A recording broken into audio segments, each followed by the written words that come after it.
Unguturu ticket జనసేనకు కేటాయించారు అన్న సమాచారంతో టీడీపీ నేతలు అత్యవసరంగా సమావేశమయ్యారు. కూటమి గెలవాల్సిందే, కానీ ఉంగుటూరు సీటు టీడీపీకే ఇవ్వాలని, పార్టీపై ఒత్తిడి తేవాలని నిర్ణయించారు. ఎవరూ ఆందోళన చెందొద్దని, బీఫామ్ ఇచ్చే రోజు కూడా సీట్లు మారాయన్నారు ఏలూరు జిల్లా టీడీపీ అధ్యక్షుడు గన్ని వీరాంజనేయులు. పొత్తు ధర్మంతో పాటు గెలుపు ధర్మం కూడా ముఖ్యమే అన్నారు.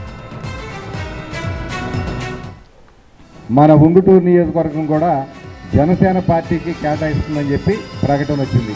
నామినేషన్లు ఇచ్చాక, బీఫారాలు ఇచ్చాక మారిన సీట్లు కూడా ఉన్నాయి మన రాష్ట్రంలో. క్యాండిడేట్లు ప్రకటించేస్తారు, బీఫారం ఇచ్చేస్తారు.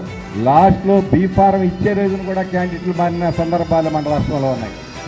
దయచేసి ఎవరు కూడా అధైర్యపడవద్దు. పొత్తు ధర్మంతో పాటు గెలుపు ధర్మం కూడా పాటించాలని చెప్పి ఉంగుటూరు నియోజకవర్గం ఏకగ్రీవంగా తీర్మానం చేయాలని, మీరు చప్పట్లతో ఆమోదించాలని చెప్పి మిమ్మల్ని అందరినీ కూడా నేను కోరుకుంటా ఉన్నాను. గెలిచినప్పుడే కదా గెలుపు ధర్మం మనం పాటించినప్పుడు, గెలుపు సాధిస్తేనే కదా పొత్తు ధర్మానికి మనం న్యాయం చేసినట్టు.